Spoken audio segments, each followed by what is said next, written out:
மூணாறில் மக்கள் வசிக்கும் பகுதிகளில் காட்டு யானைகள் நடமாட்டம் அதிகரித்து வருகிறது. தேவிகுளத்தில் காட்டு யானைகள் பலசரக்கு கடையை சேதப்படுத்தியுள்ளன. நிரந்தரமாக காட்டு யானை நடமாட்டம் அதிகரித்து வருவது பொதுமக்களுக்கும் ஆபத்தாக மாறியுள்ளது. அதிகாலையில் வந்த காட்டு யானை கூட்டம் தேவிகுளம் ஃபேக்டரி டிவிஷனில் பலசரக்கு கடையை சேதப்படுத்தியது. 6 யானைகள் உட்பட்ட காட்டு யானை கூட்டம் கடையை சேதப்படுத்தியது. உள்ளே இருந்த 2 உப்பு சாக்குகளுடன் காட்டிற்குள் சென்றன. அதிகாலை 4 மணிக்கு வந்த காட்டு யானை 1 மணி நேரம் இந்த பகுதியில் சுற்றித் திரிந்தது. ஃபேக்டரி டிவிஷனை சேர்ந்த பாலாஜியின் கடைதான் தாக்கப்பட்டது. 6 மாதத்திற்கு முன்பு இதே கடையை காட்டு யானை தாக்கியிருந்தது. எஸ்டேட் பகுதிகளில் காட்டு யானையின் நடமாட்டம் ஒவ்வொரு தினமும் அதிகரித்து வருகிறது. கடந்த தினம் செவன்மலை எஸ்டேட் பார்வதி டிவிஷனிலும் பள்ளிக்கூட குழந்தைகள் உட்பட உள்ளவர்கள் பயணம் செய்யும் நேரத்தில் காலை 8 மணிக்கு காட்டு யானை வீடுகளுக்கு அருகே சுற்றித் திரிந்தது. பல முறை இந்த யானை கம்பெனியோட கடை, பலசரக்கு கடையும் ரேஷன் கடையும் சேர்ந்துருக்கு.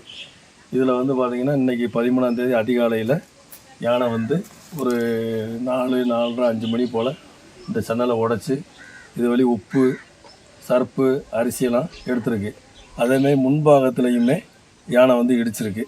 ஆளுகளுக்கு அவர் கடைக்காரர் சொன்னதுனால ஆளுலாம் சத்தம் போட போய் யானை உடனே போயிடுச்சு. இல்லைனா பெரிய சேதத்தை உண்டாக்கியிருக்கோம். பல இடம் கம்பெனிக்கும் சரி கடைக்காரங்களுக்கும் சரி நஷ்டம் உண்டாக்கிட்டே தான் இருக்குது. இனிமேல் இப்படி வராத அளவுக்கு ஃபாரஸ்ட் இதுக்கு கரண்ட் வேலியோ இந்த மாதிரி ஏதாவது பாதுகாப்பாக செஞ்சு தரணும்னு சொல்லி பொதுமக்கள் சார்பாக நாங்கள் கேட்டுக்கிறோம். News bureau, Munnar.